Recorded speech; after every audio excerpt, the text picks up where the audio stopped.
Welcome everyone, this is the makeup assignment for seminar number 4, Review and Rejuvenate.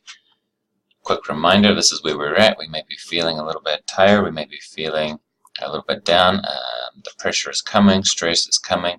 We are right here.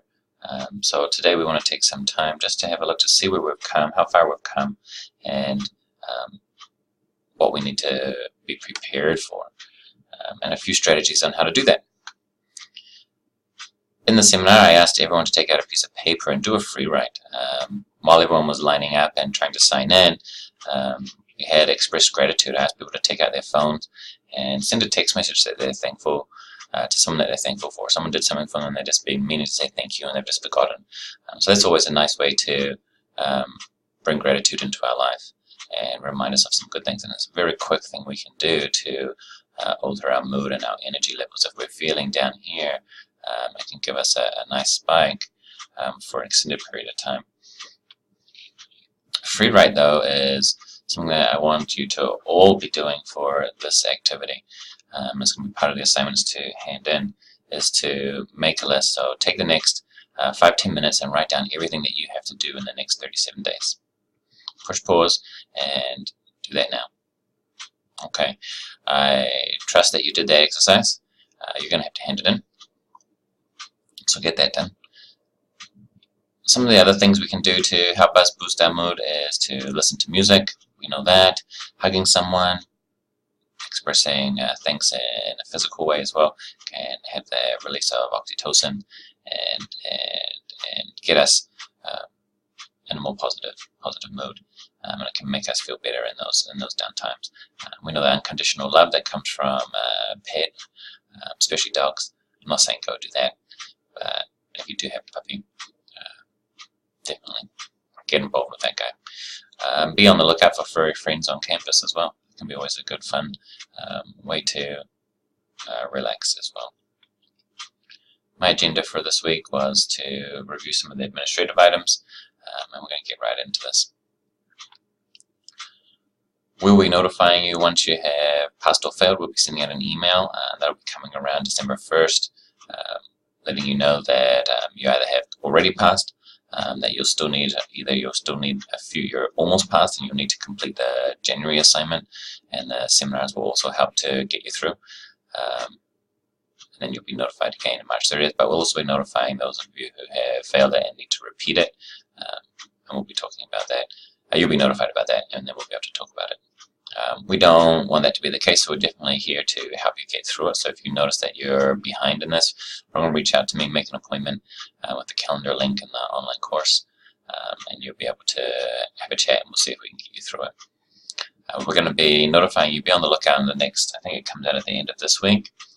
We have an evaluation email, and that's actually a survey for you to evaluate us, not for you. You're going to be giving us feedback on the program so far, the seminars, and working with me. Notifications will be, as I said, coming out in the first week of December. If you're experiencing any GPA anxiety, you've had some poor results, or you're feeling hopeless, helpless, really frustrated about grades, please reach out, ask for some help now. Now is when we have the time. Up until that last withdrawal deadline, we really want to get people coming in as soon as possible to ask for help. We're going to see that's one of our key strategies when we look at those feelings of overwhelm and burnout. Exam deferrals is a real thing. We're going to be talking about this a little bit more. I'm going to be notifying you about this. During midterms, it's all done with your professor, but once you're for finals, you have to defer an exam, and you actually have to meet criteria. So this website here allows you to see that information and help you to navigate that process. You do have to meet the criteria. Don't think that it's an automatic guarantee that you're going to get one. If you don't meet the criteria, then you do have to sit that final. So this here gives us peace of mind. We can switch that mindset of like, okay, maybe it's a possibility. No, it's not. Okay, then I can focus and get into that state to write that final. Again, with a note towards withdrawal date and how to do it. The last day for withdrawal is November 30th. To do it, you do have to meet with a First Start advisor. Typically, it's going to be me. It could be maybe Belle. We're going to discuss the pros and cons. It could be, we'll look at all scenarios, keeping it, withdrawing from it, and seeing what's going to happen. And if it is the best option, then we'll complete the whole process. You'll drop, you'll go into Beartrix and you'll drop it and you'll fill out our paper form. If you decide to stay in the class and that's the best option, then we're going to make a plan to sit that final. Rajneet came in and she gave her handout again. If you want to reach out to her, you're looking at trying to access resources, or you're having a difficult time trying to access resources on campus, then Rajneet is a great place to start. If you also want to participate in their research program that they have to help make access to mental health supports better in the future, then please definitely reach out to her and find out more information that way. Again, there's other services on campus, the University Health Center. When was the last time you had a checkup? Go and check out how everyone's getting sick. The weather is really changing right now.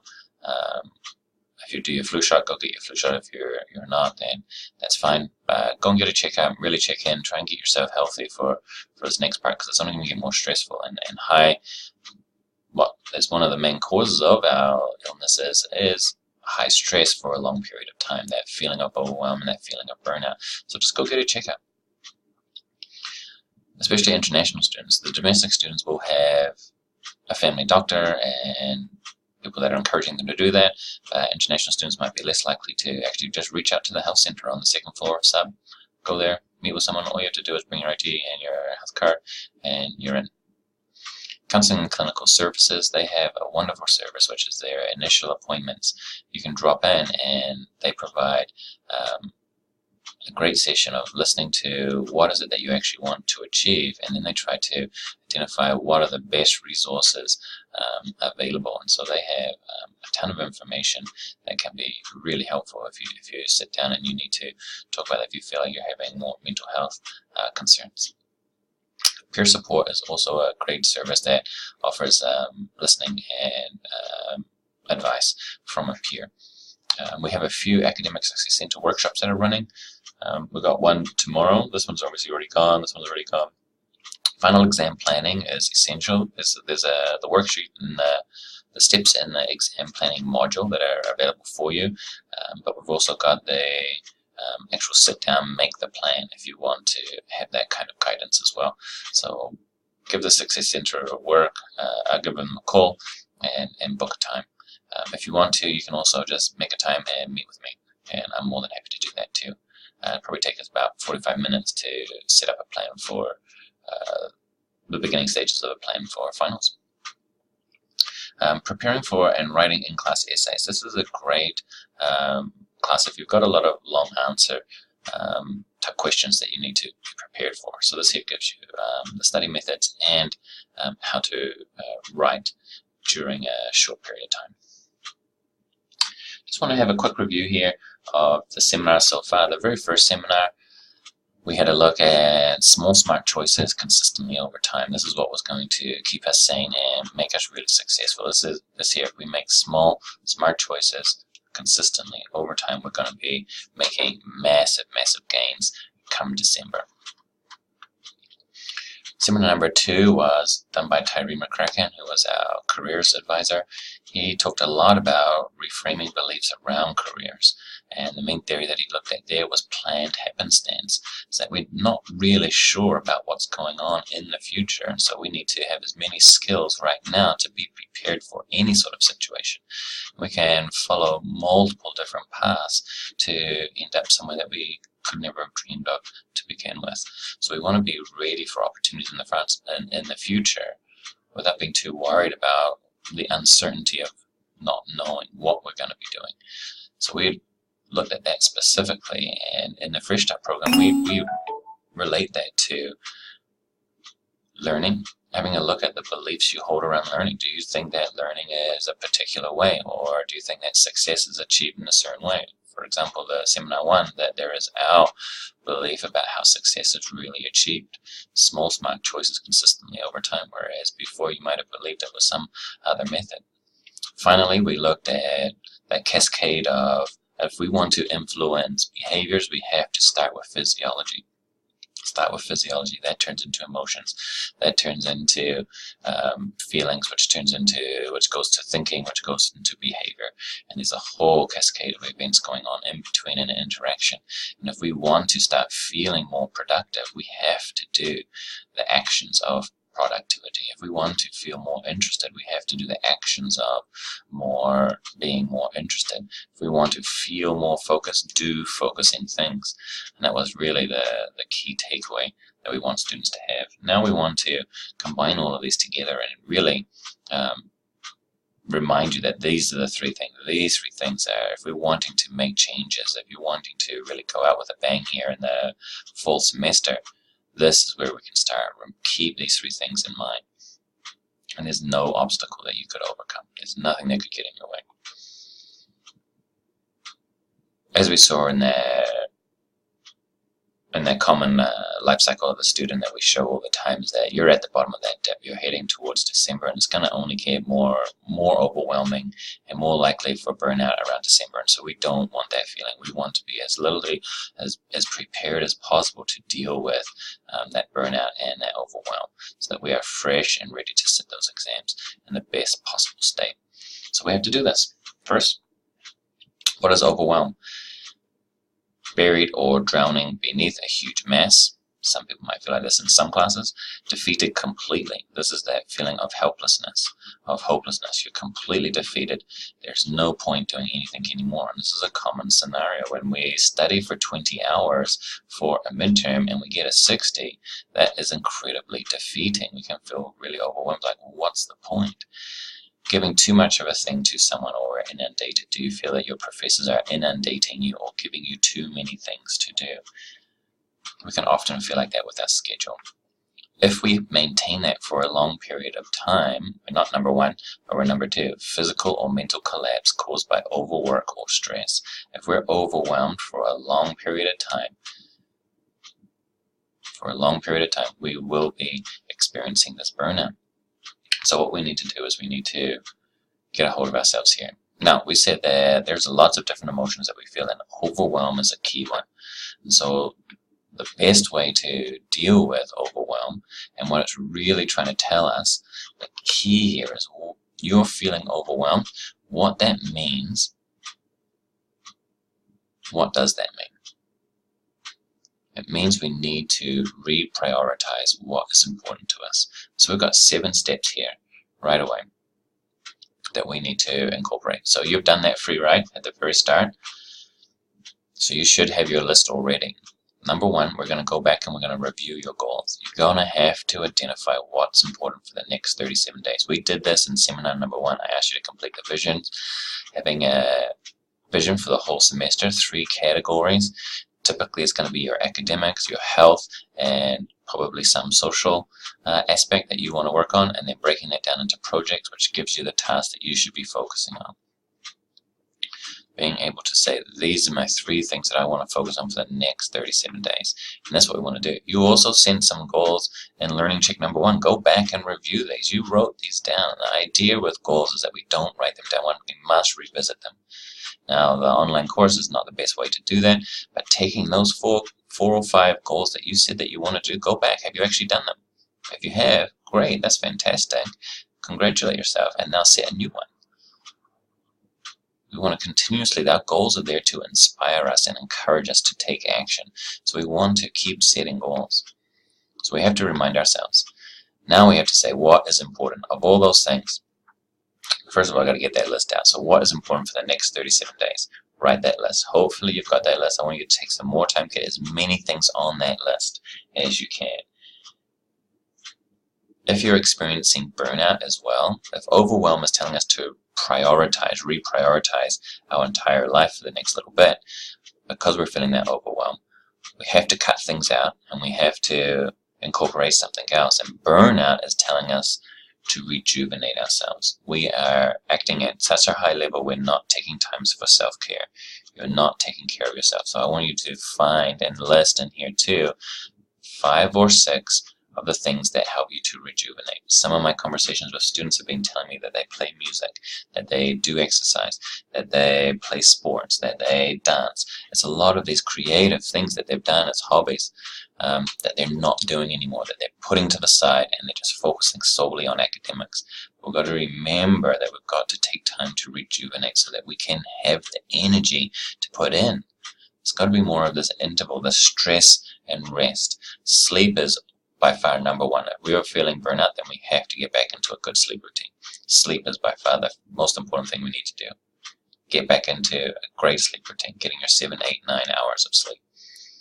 Then we can get into rejuvenating and inspiring ourselves again, get into something that was creative or something that really fills your heart or your soul, that kind of depth. What is it that's going to really turn you on and remind you that you are you? These are things that you love to do. We want to put that on there. We have to distinguish what is essential and what is non-essential. And to do that, we can start to prioritize. And one of the strategies I asked everyone to do was to use the ABC method. So just go through, and if something's the most important thing to do, it gets an A. If it's the next level is a B, and then finally a C is probably non-essential. These are things that you can now cut out. You don't need to do these things. For the next 37 days, these things can be put on the back burner. Some things we may need to prioritize, chunk into similar tasks. For example, you may have put down 5 or 6 different things like do my laundry, do the groceries, clean the dishes. Those things could all be lumped together and said, okay, well, I've got 1 hour on Saturday afternoon. That's when I'm going to do them. Or I got 15 minutes on a Wednesday. Laundry's done on a Wednesday. Dishes are done at this time and this time. Done. Cleaning is done at this time. We want to group our activities based on either topic or location. So there's a whole bunch of things on your list that happen at home. Okay, group them together and just grind them all out in a 1 hour period and try to find time that makes sense for you.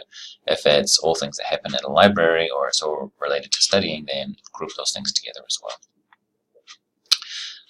One thing to do when we're feeling overwhelmed, I say is probably essential, just before we started these 7 steps, was to ask for help. Write down 2 people or resources that you can ask for help with that can help you with each item. Is there anyone that can actually help you out with these tasks? And ask for help, either asking them to do it or them to participate in it with you to make the activity not only more fun, but more effective. Now that you've got your priorities, take all those A things, everything that's on your list that's an A or a B, and put that onto a weekly schedule. You've got the folder in the time management module. Go back to the time management module and cognitive strategies. Print off the weekly schedule or use your Google Calendar. That's a part of your G Suite that you have as a student associated with your email address, and write it down and state when you're going to do them. Finally, pick one thing after you've done this and actually do it. One thing on one of those major A tasks that you've identified as an A, top priority, put it down, and don't even put it down. Now you've got it down, go and do it. But do listen to the rest of this video first. Some resources that are available, you may need the Fresh Start Advisor. Start asking for help now. Cognitive strategies, go back into the time management model, the exams model, and the motivation module. Workshops, librarians, ask Rajneek. If you've got career questions, ask Tyree. Their contact information is in the online course too. You can see their pictures right on the side. If you're concerned about careers and that was something that was on your goals over here and you still haven't acted upon it, make the appointment. Make the appointment. Find the best time to do it. Maybe reading week is the best time if you're still around and everything's quiet. You've got a little bit more extra time. Make the appointment. That's how we deal with overwhelm and burnout. Reprioritize your next 37 days. I was saying 37 days actually only because that was 37 days to the last day of classes from these seminars. So it's actually less now. It's probably closer to 33, 32 or 33. 33 days for you guys, depending on when you're listening to it. Motivation. It is essential if we want to inspire ourselves and motivate ourselves to take action. We need to know what we're working towards. So having that outcome, having those goals is really helpful. If we have a plan, it makes it so much easier to act. If we know what's important and when we're going to do it, it makes it easy to act. So motivation comes quite easily because we're inspired by it and we see that we've got a plan. It makes it much more believable for us to take action. And then we actually start acting out that plan. We start believing that we can do it. We actually have that confidence that we can do it. But sometimes we've got to go a little bit deeper. And you guys need to know this. This here was the whole purpose of the motivation module. And it's still by far, when we're feeling crappy on that scale, we're down in December, we need to be able to go a little bit into our head and just analyze just a little bit.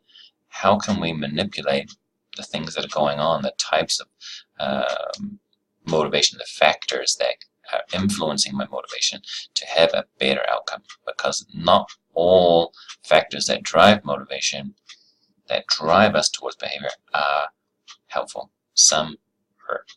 They work, but some of them hurt. So we're going to play a little game here, and you're going to have to get a little bit of a test here. Student A: I want to get a 3.0 GPA. I want to make my parents proud of me and prove to myself I can do it. I want to avoid a second RTW. I like to ask my friends about grades and worry about my exams. I do prefer to write assignments rather than sit exams, and I like many small exams more than large midterms and finals. Nothing strange about that. There's probably, I'd say, 95% of all students have either said all of this or most of this.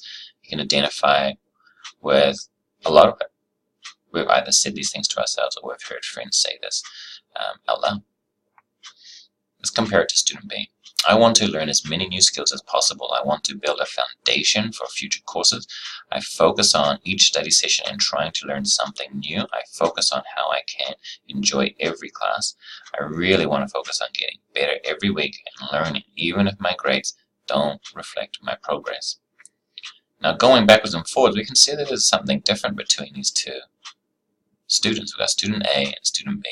We're going to come back to these examples, and we can't say for sure. We can guess that their experiences might be different. We do get a sense that maybe they've got different goals, they've got different beliefs about how learning works and how success works. They've got different beliefs about what's important. They've got different perspectives on what is important and also what it means to be successful. So let's go through and just have a look. We'll come back to student A and student B after, but we're just going to go through and do a quick review of what are the factors that influence motivation. What are your, see if you guess the word, sources of motivation. This is all in the motivation module. So it was 2 weeks ago. It was pretty difficult in the seminar. Not many people were getting these right, so don't be too hard on yourself. But we're making this a little bit easier by giving you the first letter. What type of goals are you setting? How are you engaging with your academic tasks? What is driving your achievement? What do you attribute to your success and failures? And finally, how do you interpret intelligence and skill? So we can see that the factors influencing motivation are your sources of motivation, the type of goal you're setting, how you engage, what you use to drive achievement, what you attribute to a success and a failure is really important. And we're going to look at also how you interpret intelligence and skill. So we're going to go through it. I feel bad naming these positive and negative. It's more about workable and not workable, because these do work. All of these work. If we have a look at task focus, uncontrollable mastery, avoiding failure, controllable, extrinsic, fixed, all of these things will work, but to what extent? Some of them are going to have negative consequences. So let's have a look at the first one here. What are your sources of motivation? Intrinsic and extrinsic. Intrinsic is that internal sense of joy and satisfaction from doing the task. You just are interested and you enjoy it. Extrinsic means there's an external factor that is pushing you. For example, a GPA or the parents' approval, money. Those types of factors are forcing you or encouraging you to do the work instead of just doing the work because you enjoy doing the work. It's fun to do. That's the difference between these two, and we can see that both of these work. Student A said they want to do this for their parents. Absolutely, that's going to motivate them to do the work. They want to do it to prove it to themselves. Not because they enjoy the work or they find the work satisfying. They're going to do the studying because they want to impress someone. They want to help someone. So doing that is essential and helpful, and it will work, but to what extent? If our actions, if we don't get the approval, or we're not able to contact our parents or show our parents, or our parents are never satisfied but we're only doing it for them, that'll make it difficult to serve those to serve that motivation anymore, and the behavior may start to slow down and it becomes more stressful instead of if we just enjoyed and found things that we could enjoy. What types of goals are you setting? There's two different types of goals. There are learning goals and performance goals, and I think both of these are important. Performing is setting that target, but then learning is looking at how you're going to go about doing it. So your performance goal is, I want that 4.0 GPA, but the learning goal is, I want to learn these specific things. And typically, if we focus on what we're learning, we'll achieve this one. But if we just focus on performance, we forget about how we're going to go do it. Then we can look at actually engaging with the task itself. So when we sit down to do the work, where does our drive lie? Are we focused on the task, or are we focused on ourselves?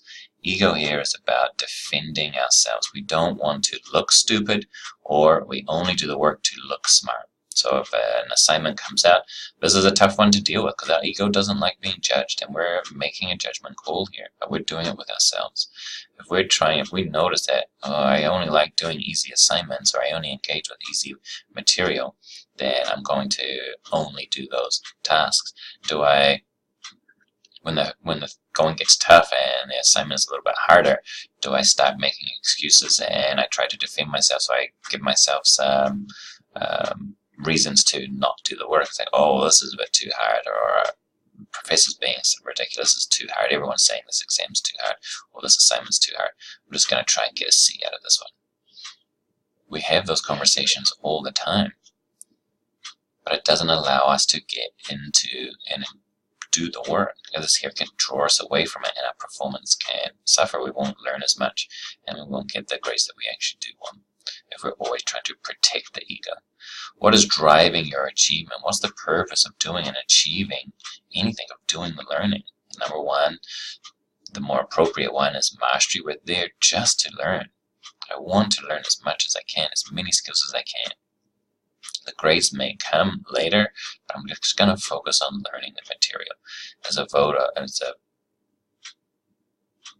Instead of avoiding failure, I'm only doing the work so I don't fail. This one here is really common too, is that we're just satisfying. We are doing enough to get a passing grade. We don't want to fail, so we just do enough to do it. And this can be stressful on its own because it doesn't work. Often we say that we're going to shoot for a C, but we typically get a D or a D plus when we start avoiding for failure. So we underestimate what we're going to achieve. And then we look at how we attribute, or what do we attribute to successes and failures. And this one here is really key for motivating ourselves, but also dealing with that overwhelm and stress. If we can focus on successes and failures being what we are in control of versus uncontrollable, we'll have a much different experience of all of those events. If we start focusing around everything as uncontrollable and not in my realm of powers to do, that's when we start experiencing a lot of stress and even giving up. So like, well, I took that exam, and instead of focusing on, okay, my preparation was off, I focus on, it was a bad day, I had this going on, the bus was late, I wasn't able to get to studying because I had too many exams, I did it, and the professor made it too hard, the exam was too difficult. We start focusing on all these factors that are external to myself and I have no control over, then the only conclusion I'll come to is, why bother? I can't do anything. The world is against me here, versus, well, you know what? I'm going to study differently. I'm going to ask for more help, and I'm going to start my preparation much earlier because I have multiple exams. That's a much different conclusion to come to, which just says, okay, that's what I got to do. This gives me the drive and the motivation to take action here. My motivation plummets because I can't do anything in this situation. Finally, we want to go back to our mindset and these beliefs. What do we think about intelligence and our skills? Are we able to grow, or are we always just stuck with what we've got?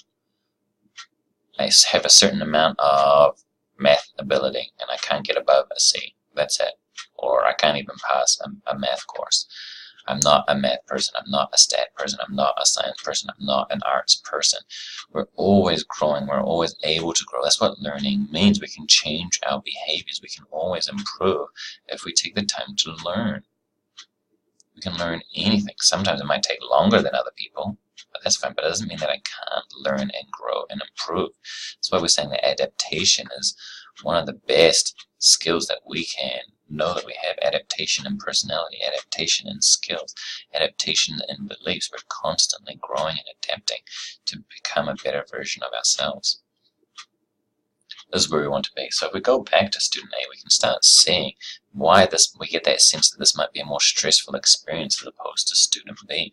They want to get a 3.0 GPA. They're focusing on performance goals. I want to make my parents proud of me and prove to myself I can do it. This proving, even though it's to myself, is still an external motivator. This proof that I'm wanting to look good outside of learning the material. It's got nothing to do with content here. Again, parents, you want to make your parents proud of you. You want to avoid a second RTW, so we're focused on avoiding failure. Again, it's going to motivate us. That fear will motivate us, but if it turns into burnout or overwhelm or anxiety, then we will end up avoiding the tasks that are important to do. We may lose sight of the enjoyment. These are the types of experience that we might have. And this is the nuances that we have to be really aware of when it comes to motivation. If you're feeling low in motivation, go back through and do this. Have a look at your sources. Have a look at the goals that you have.